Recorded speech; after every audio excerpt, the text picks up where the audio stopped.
are listening to the Life at Siemens podcast, and this is a podcast for anyone who's a bit curious about the people, who we are, what we do at Siemens, and hopefully this conversation will introduce you to that. I'm Lisa from the communications team here at Siemens, and with me today I have Andreea Balasiu. Yes, very good. And you are a colleague of mine at Siemens in the Nordics. Yeah. Please tell me about what you do at Siemens. Maybe I will start a bit with my name, right? Because It's not really a Danish name. Maybe some Italian, would some people would say it sounds Italian.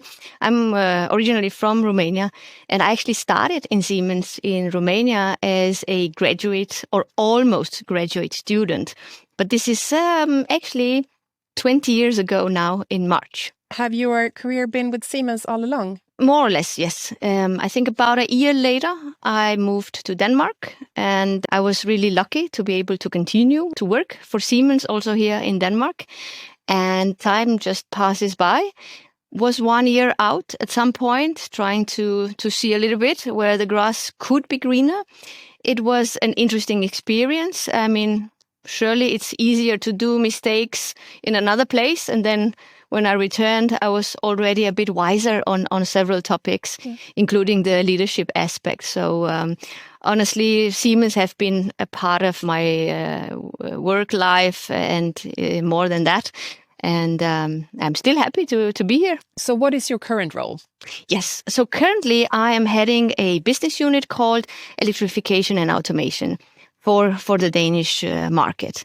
And that is, let's say, the daily job. And I'm lucky to have a really, really great team around me, sales, engineering, project management, also the finance part.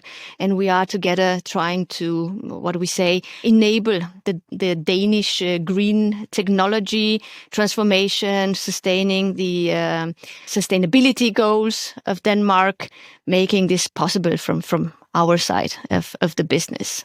So in the electrification automation portfolio, can you just mention a couple of things that you offer when it comes to solutions and products? Sure. So it's actually a very interesting business unit because you don't really see our stuff out there. We're kind of behind the scenes somehow, right?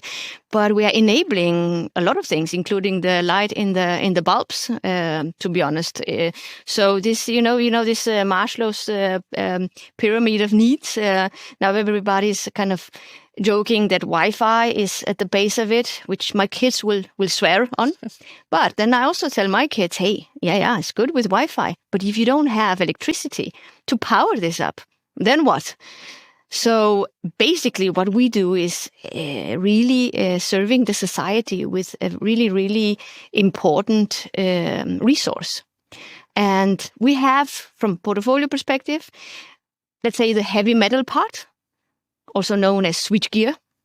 That's great. But we also have electronics, so intelligent devices, software running on these devices, application level solutions, and so on. So it's quite a broad area of products and solutions, which also means it requires knowledge from many fields, which I personally like. So it sounds like it ties in well with what we at Siemens say around we transform the everyday for everyone. Do you find your job meaningful? Yes, definitely. That is a strong yes. We are transforming the everyday. Maybe not directly, as I said, we are a bit behind the scenes, but from a community point of view, from looking at the whole country, looking at critical infrastructure, this is where we are. This is where we play. And what we are doing actually enables the green transition of countries. And it's not only Denmark, right? So I've been fortunate to work with you in a team around one of our business platforms. So I know you a little bit, and I very much appreciate the energy you bring, daring to challenge norms and maybe the way things should be sometimes. What do you think about our company culture? Do you feel that is also something that lives around you? I would probably not be here if it was not safe for me to push a bit the boundaries. Of course, you have to do it in a good way, in a sensible way. and with respect to whatever is existing and so on. But it doesn't mean that we cannot evolve, that we cannot change, that we cannot push a little bit or challenge our thinking from time to time. And this is what I really, really appreciate in our culture. I would say in the Nordic, this is almost, we take it for given, basically, that we can actually speak up and say what we mean. But I can also see it in the whole of Siemens. It is even encouraged that people actually say what they think. And it's this, we call it psychological safety, but it's really important. And honestly, I also try to kind of set an example. Hey, this is okay. You can do it. And we can have a conversation that pushes a little bit the status quo. What does a typical workday look like for you? Is there a typical workday? But it is a very typical question, Lisa, right? I know. So how can I not answer in a typical way? That is a challenge. Of course, work days are different, right? There will be days where, you get stuck in face-to-face meetings, workshops. There will also be those days where we have back-to-back from morning to evening, typically online. And then at the end of it, you're just completely drained, right? And of course, there are the days where you have a bit of this and a bit of that. And I think depending on how you thrive as a person, right, we are different.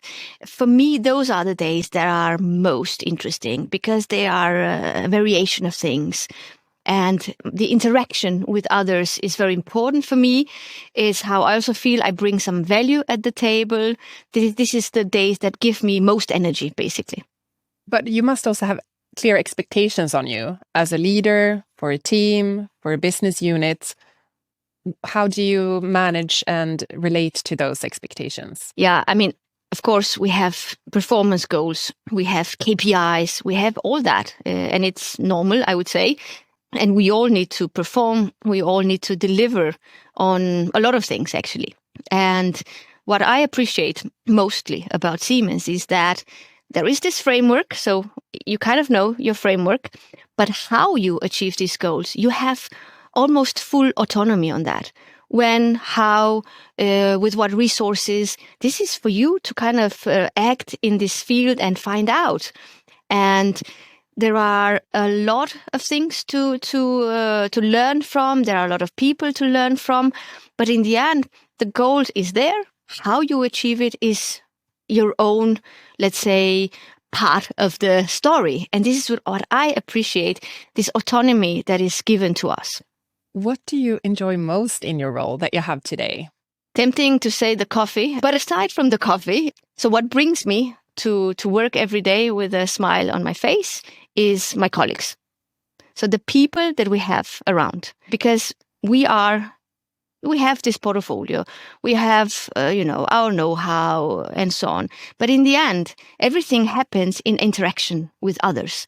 It could be, of course, customers, definitely, but it is with interaction with our colleagues from different departments, from different countries and so on. This is where the magic happens. This is when we combine the knowledge, we combine the ideas, and then hopefully we bring something to life that is better compared to if I was just working on my own. Are you ready for some quick questions? Let's go. And I hope that you can answer yes or no, but you're welcome to elaborate. Are you good at asking for feedback, yes or no? It depends. Yeah, I know. It was a tricky answer.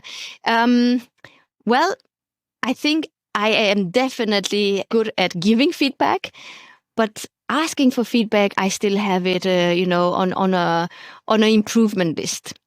Yeah, I think I do quite a lot of talking, and sometimes that is getting in the way of that. We should have things to work on as well. True. And that was my next question. Are you good at giving feedback? And you are. Yes, I am. And I have a very direct style, very open. And I think it's also because it's important for me that my colleagues know where I am, they know where they have me. It's very important for the trust and the relationship. Have you ever taken on a role or a responsibility that you weren't sure you were ready for? Yes. Yes or no? Yes. Yes. Yeah. Well, that's how we met, right? Yes. With our digital business platform. It was like onboarding on a journey without a map. And for this to happen in an industrial company like ours, with so many different portfolios, and it's not only software, it's hardware as well. How do you combine this in a good way? How do you go to market in a completely different way? This has been a bit difficult to make sense of.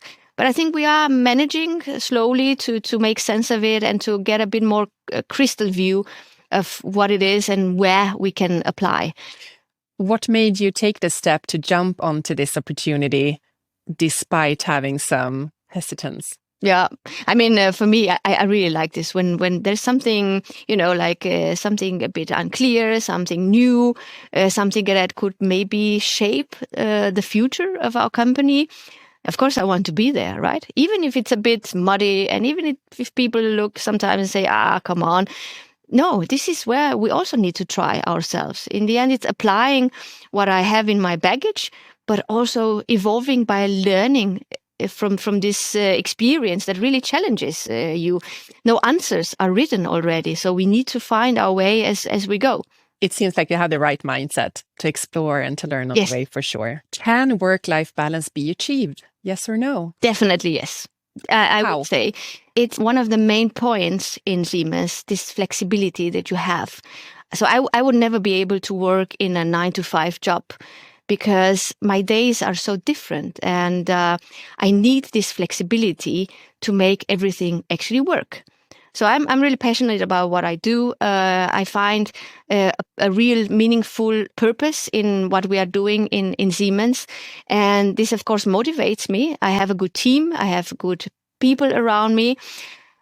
But of course, you also have a personal life. You need to take care of other things, family, kids, hobbies, and so on. I mean, for different people, flexibility can be different. From my perspective, I like that you can kind of combine a little bit of work, a little bit of taking care of something on the personal plane, and not a strict schedule.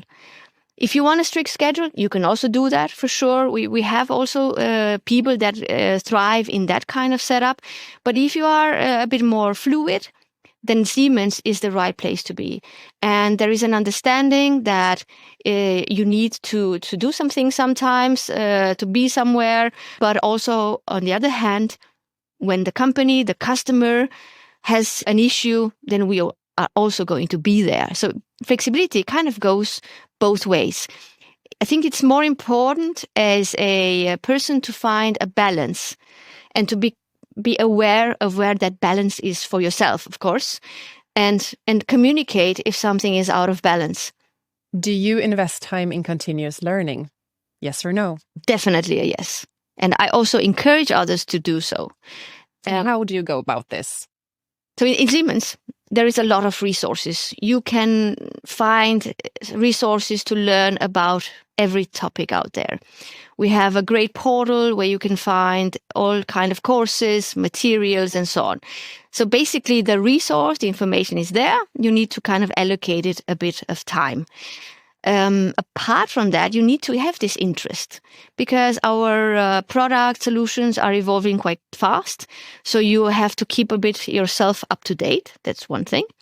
But if you also want to keep yourself up to date with the newest trends in technology, the newest what's going on in the geopolitical world, what is important for you to survive as a business also tomorrow, then I definitely encourage looking a bit outside of Siemens as well, looking at what universities are offering as lifelong courses, looking at some other companies that are doing something in specific areas, could be sustainability, could be this AI and so on.